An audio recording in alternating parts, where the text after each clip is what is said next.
हाँ तो बेटा हम पढ़ रहे थे यहाँ क्लास और ऑब्जेक्ट चैप्टर 9 और अब हमारे यहाँ पे अगला टॉपिक कौन सा है, डिफाइनिंग मेंबर फंक्शन। अब हम ये जानते हैं कि एक क्लास के अंदर दो कॉम्बिनेशन होता है, एक होता है डाटा मेंबर और दूसरा होता है मेंबर फंक्शन। क्या होता है मेंबर फंक्शन, और मेंबर फंक्शन हमारी क्लास का एसेंशियल पार्ट होता है। अब इसे हम एक क्लास में कैसे डिफाइन कर सकते हैं। अब इस फंक्शन को हम क्लास के अंदर भी डिक्लेयर कर सकते हैं और उसको हम क्लास के बाहर भी डिक्लेयर कर सकते हैं। तो डिफाइनिंग मेंबर फंक्शन में सबसे पहले हम सीखेंगे इनसाइड क्लास। हम क्या पढ़ रहे हैं यहाँ पर, इनसाइड क्लास। जब जब हमारे फंक्शन को हम कहाँ डिक्लेयर करेंगे, क्लास के अंदर डिक्लेयर करते हैं, तब प्रोग्राम को किस तरह से लिखा जाता है। वैसे तो जैसे मैंने अभी आपको बताया, जो मेंबर फंक्शन है वो क्लास के अंदर भी डिक्लेयर किया जा सकता है और क्लास के बाहर भी डिक्लेयर किया जा सकता है। इसके लिए पर्टिकुलर कोई रूल नहीं है, फिर भी एक छोटी सी चीज आपको याद रखनी है कि कब तो हम क्लास के अंदर डिक्लेयर करेंगे और कब उसे हम क्लास के बाहर डिक्लेयर करेंगे। अगर मेरी क्लास का साइज छोटा है, अगर मैं इनसाइड करूं, फंक्शन को क्लास के अंदर लिखूं और मेरे क्लास का साइज क्या है, छोटा ही रहता है, तो मैं उसको फंक्शन की डेफिनेशन को क्लास के अंदर लिख सकता हूं। लेकिन अगर उसको क्लास के अंदर लिखने से क्लास का साइज बहुत ज्यादा बड़ा हो रहा है, तो फिर उसे हम क्लास के अंदर ना लिखें, उसे हम क्लास के बाहर लिखते हैं। आगे समझ में। अब देखिए इसको हम क्लास के अंदर कैसे करते हैं। इनसाइड क्लास क्या होती है, जब हमारी क्लास मेंबर फंक्शन को हम क्लास के अंदर ही डिफाइन कर देते हैं, तो क्या होता है इनसाइड क्लास। मेंबर फंक्शन को क्लास के अंदर ही डिक्लेयर करना, ठीक है। अब जैसे हम लोग यहाँ पर एक एग्जांपल लेते हैं, क्लास क्या हो गया यहाँ पर, कीवर्ड जो बता रहा है कि यहाँ से क्लास स्टार्ट हो रही है, और पॉइंट यहाँ हो गया क्लास का नाम। और जैसे ही आप क्लास को डिक्लेयर करते हैं, तो जो क्लास का नाम है वो अब एज ए डाटा टाइप भी आप उसको ट्रीट कर सकते हो। जो क्लास का नाम होता है वही डाटा टाइप की तरह भी काम आता है, जिसे हम क्या कहते हैं, यूजर डिफाइंड डाटा टाइप। अब चूंकि क्लास के अंदर दो चीजें लिखी जाती हैं, क्लास के अंदर दो चीजें डिक्लेयर की जाती हैं, एक था आपका डाटा मेंबर और एक था आपका मेंबर फंक्शन। क्या क्या डिक्लेयर कर सकते हो क्लास के अंदर आप, डाटा मेंबर और मेंबर फंक्शन। जैसे और डाटा मेंबर और मेंबर फंक्शन को भी आप कैसे डिक्लेयर कर सकते हो, प्राइवेटली और पब्लिकली। तो हमने यहाँ पर प्राइवेट सेक्शन में दो वेरिएबल ले लिए, इंटीजर x और y।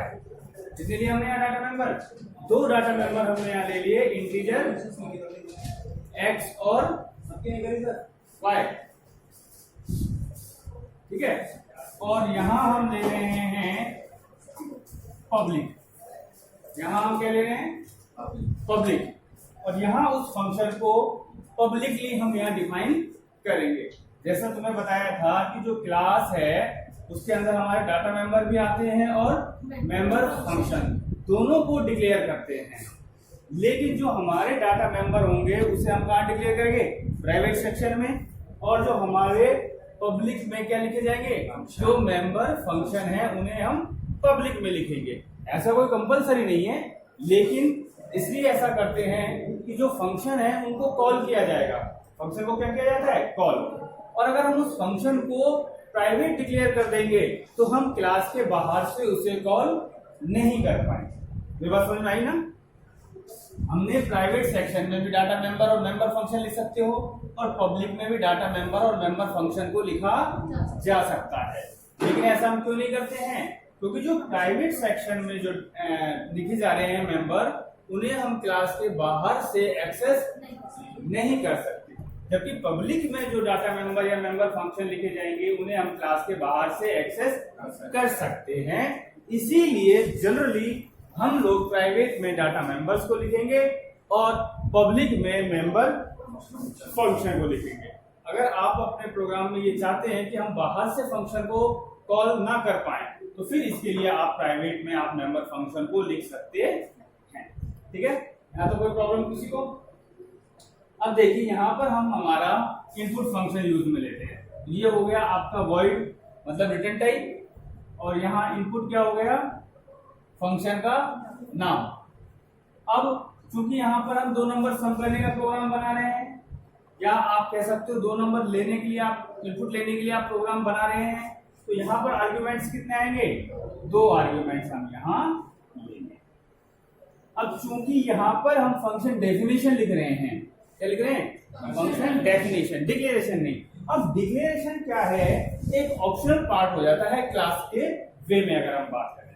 ठीक है, वैसे अब तक हमने फंक्शन में सबसे पहले क्या लिखते थे, क्लास डिक्लेरेशन करते थे, फिर कॉलिंग करते थे, फिर फंक्शन डेफिनेशन करते थे। अब आपको यहाँ पर ये ध्यान रखना है कि अगर आप मेंबर फंक्शन को क्लास के अंदर लिख रहे हैं, क्या कर रहे हैं आप, मेंबर फंक्शन को क्लास के अंदर लिख रहे हैं, तो फिर आप डायरेक्ट डेफिनेशन लिखेंगे। फंक्शन की डायरेक्ट क्या लिखेंगे, डेफिनेशन लिखेंगे, डिक्लेरेशन करने की जरूरत नहीं है। दोनों काम आपका यही करेगा। ठीक है, और अगर आप फंक्शन डेफिनेशन को क्लास के बाहर लिख रहे हैं, अगर आप फंक्शन डेफिनेशन को क्लास के बाहर लिख रहे हैं, तो यहाँ पर आपको उसको डिक्लेयर करना। आई बात समझ में या नहीं आई? ये हो गया void input integer integer B. तो जो हम इस इनपुट फंक्शन को कॉल करेंगे तो वैल्यू किसके पास आएगी, ए के पास, और यहाँ वैल्यू किसके पास आएगी, बी के पास। तो वैल्यू एक्चुअल में ए और बी के पास आई है, एक्स और वाई में तो नहीं गई ना। अब हम उस ए और बी में जो वैल्यू आई है उसको किसमें इंसर्ट करेंगे, एक्स और वाई में। उसके लिए हम ये लिख देंगे X is equal to A और Y is equal to B. इस तरह से हमने यहाँ इनपुट ले लिया, इसको कॉल करके इनपुट फंक्शन। तो हमने यहाँ सेमीकोलन नहीं लगाया, इसका मतलब ये फंक्शन की क्या हो गई, डेफिनेशन हो गई। यहाँ पर आपको डिक्लेयर करने की कोई भी जरूरत नहीं है। अब अगर आप चाहते हो इन 2 नंबरों को सम करना, तो यहाँ भी आप z बराबर x प्लस वाई कर सकते थे। हम नहीं चाहते कि यहाँ इनको सम करें, हम तो सिर्फ ये चाहते हैं कि हमने कोई वैल्यू x और y में स्टोर कर दी और उन्हीं को हम बाद में प्रिंट कर लें, दैट्स इट। अब हम यहाँ पर दूसरा फंक्शन कौन सा लेंगे, आउटपुट फंक्शन। तो वॉइड आउटपुट, और अब यहाँ आर्ग्यूमेंट क्या आएंगे, यहाँ आर्ग्यूमेंट आएंगे ही नहीं। अरे मैं बात समझ में भाई, यहाँ तो इनपुट दिया तो हम कोई वैल्यू देंगे फंक्शन को तो ही तो कोई होल्ड करने वाला चाहिए। यहाँ कोई वैल्यू हम अगर दे रहे हैं तो ही तो कोई होल्ड करने वाला चाहिए। आउटपुट तो खुद हमें रिजल्ट दे रहा है, आउटपुट तो हमें रिजल्ट दे रहा है, तो उसकी जो रिटर्न वैल्यू हो सकती है उसकी एक्सेप्टेबल वैल्यू कुछ नहीं होगी, मतलब उसके आर्गुमेंट कुछ नहीं होंगे। तो हम वहां क्या यूज में ले सकते हैं, वॉइड काम में ले सकते हैं। अब चूंकि हमें करना क्या है, हमें एक्स और वाई की वैल्यू को जस्ट प्रिंट करना है। ठीक है, यहां हम क्या लिखेंगे, cout x equal to x, x print कर रहे हैं ना। फिर क्या लिखेंगे यहाँ, cout y is equal to y। आप यहाँ चाहो तो एक बार स्लैश एन लगा सकते हैं, क्या लगा सकते हैं, यहाँ पर स्लैश एन लगा सकते हैं, जिससे कि लाइन चेंज हो जाए। आया समझ में या नहीं आया? और यहाँ पर हमने ये क्या बंद कर दिया, फंक्शन। अभी आप देखो, यहाँ क्लास ओपन हुई, यहाँ ये फंक्शन ओपन हुआ, यहाँ ये फंक्शन क्लोज हो गया, यहाँ ये फंक्शन ओपन हुआ और यहाँ ये फंक्शन क्लोज हो गया। क्या क्लास क्लोज हुई है भी हमारी? तो हम यहाँ पर क्लास को क्लोज कर देंगे। ये हमारी हुई क्लास। ठीक है, और इस क्लास में हमने क्या किया है, हमने मेंबर फंक्शन को क्लास के अंदर डिक्लेयर किया है। जैसा कि हमने स्टार्टिंग में बताया था कि जो मेंबर फंक्शन होगा उसे हम क्लास के इनसाइड भी डिक्लेयर कर सकते हैं और आउटसाइड भी डिक्लेयर कर सकते हैं।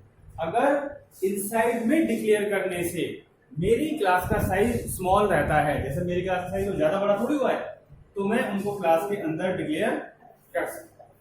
लेकिन अगर इस फंक्शन डेफिनेशन को क्लास के अंदर लिखने से क्लास का साइज बढ़ रहा है तो फिर हम इस फंक्शन डेफिनेशन को क्लास के बाहर करेंगे। क्लियर है? ये तो था इनसाइड। अब इसको कॉल कैसे करेंगे हम वो देखेंगे। तो सबसे पहले हम क्या स्टार्ट करेंगे, यहाँ मेन फंक्शन। क्या फंक्शन स्टार्ट करेंगे? Main function. और अब यहाँ पर सबसे पहले क्या डिक्लेयर करेंगे? ऑब्जेक्ट, क्योंकि बिना ऑब्जेक्ट के सब बेकार है। तो यहाँ ऑब्जेक्ट को लिखने के लिए क्लास का नाम और पी क्या हो गया हमारा? ऑब्जेक्ट। जैसे ही आपने पी डिक्लेयर किया आपकी मेमोरी में कौन क्रिएट हो गए? आपके दोनों डाटा मेंबर्स क्रिएट हो गए, एक्स और वाई। किसके लिए हुए हैं ये? पी के लिए। किसके लिए हुए हैं? पी के लिए। अब हम यहाँ सबसे पहले किसको कॉल करें? Input function. किसको कॉल करें? इनपुट फंक्शन को। तो इनपुट मैंने बताया था कैसे कॉल होगा। ऑब्जेक्ट से किसी फंक्शन को किसकी हेल्प से कॉल करते हैं? Dot operators. इसकी वजह से करते हैं। तो चलो आप एक काम करो, आप तो सिंपल सा बता दो कि इसको कॉल कैसे करते हैं इनपुट फंक्शन को। फंक्शन का नाम और आर्गुमेंट ये करते हैं ना। तो हमने इनपुट फंक्शन को कॉल करना है तो जस्ट हमने लिख दिया इनपुट 5 और 6। हमने क्या लिख दिया? इनपुट 5 और ऐसे कॉल करते हैं इनपुट फंक्शन को। क्योंकि ये इनपुट किसके लिए कॉल हो रहा है? पी के लिए। तो यहां हम लिखेंगे पी डॉट इनपुट। ये है कॉलिंग। इसी फंक्शन को पर्टिकुलर ऑब्जेक्ट के लिए कॉल करने के लिए इस तरह से हम कॉल करते हैं। ऑब्जेक्ट का नाम, डॉट ऑपरेटर और फंक्शन का नाम और उसके आर्गुमेंट। अब ये इनपुट को कॉल करेगा और ये इनपुट फंक्शन है। आप क्लास के अंदर आ गए, जो आपका 5 है वो किस में आ गया? ए में। और जो आपका 6 है वो किस में आ गया? बी में। एक्स और वाई तक तो अभी भी नहीं पहुंचे वो। क्यों? क्योंकि डायरेक्ट एक्स वाई में क्यों नहीं स्टोर कर दिया हमने भाई? बताओ बताओ बताओ भाई। ऐसा भी तो हो सकता था सर, आपने यहाँ ए और बी लिए हैं, पहले वैल्यू ए और बी में डालिए, उसके बाद आप वैल्यू एक्स और वाई में डाल रहे हो। आप डायरेक्ट क्यों नहीं कर दिया? प्राइवेट है ना, बाहर से। हाँ, क्योंकि हमारे एक्स और वाई क्या है? प्राइवेट मेंबर हैं, उन्हें क्लास के बाहर से डायरेक्ट एक्सेस नहीं कर सकते। इसीलिए पहले हमने पब्लिक को कॉल किया है। अब पब्लिक से तो प्राइवेट में जा सकते हो आप। तो हमने क्या लिखा? एक्स इक्वल टू ए की वैल्यू कहां चली जाएगी? एक्स की वैल्यू कितनी हो गई? बी कहां चला गया? 6। और वापस आप यहां से कहां आ गए?